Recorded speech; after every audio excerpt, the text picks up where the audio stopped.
The CLI Bible study really gets you involved in a different way than any other Bible study. They worked through a lot of things that was inside of me, and that's why I'm here today.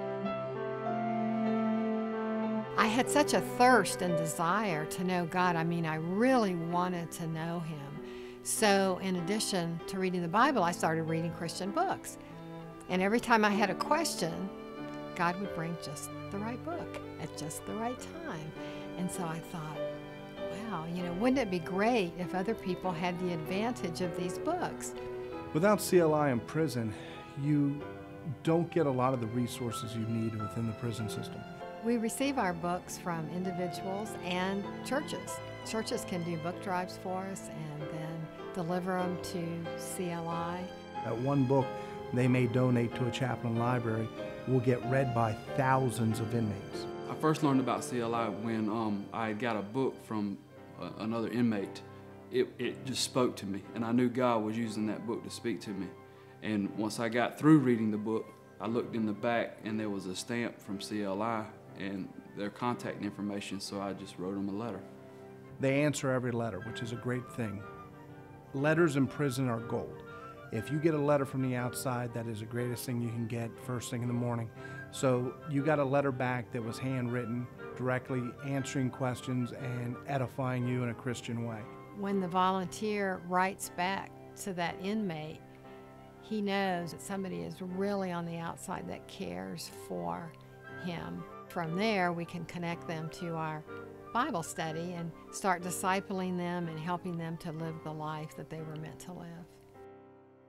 I asked God that He would give me someone that I could communicate with and possibly learn from to study and grow and mature.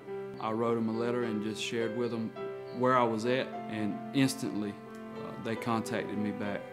The Bible study is more in-depth than most Bible studies you can get within the prison system, and it really gives you a chance to share it with the other inmates. We'd have a Bible study every Saturday morning. I would hold Bible studies on my block. I ran a yoke fellowship service. God is doing a tremendous work in the prisons. We see it every day. We hear testimonies of inmates, how their lives have been changed and how they're changing others. On Father's Day, my wife was bringing my kids to see me while I was incarcerated. And during this time, my son pretty much hated my guts. I mean, I done lied to him so many times. And I knew that God had changed me, and I knew God could change him. And I was able to lead my son to the Lord while I was in prison. But it was only because of the discipleship program that I went through. Whenever I was able to lead my son to the Lord, I felt like if I died right then, I had completed my purpose in life, to pass on something to the next generation that I was previously trying to destroy. We get thousands of letters each week of how God is working and changing lives, and how they in turn are becoming disciples and not only changing their lives in the prison, but as they go out into their community, discipling others and making a difference in their church and family and communities. God has used me outside of prison, run the soundboard for the church here, and I've been asked to preach when the pastor's away. Around 450 people were led to the Lord through the ministry God's given me. I can remember back when I went to court that the judge actually called me a community terrorist. And only God can take someone who was in the depths of addiction and transform that into someone who just wants to bring hope and love and see transformation, His transformation in other people.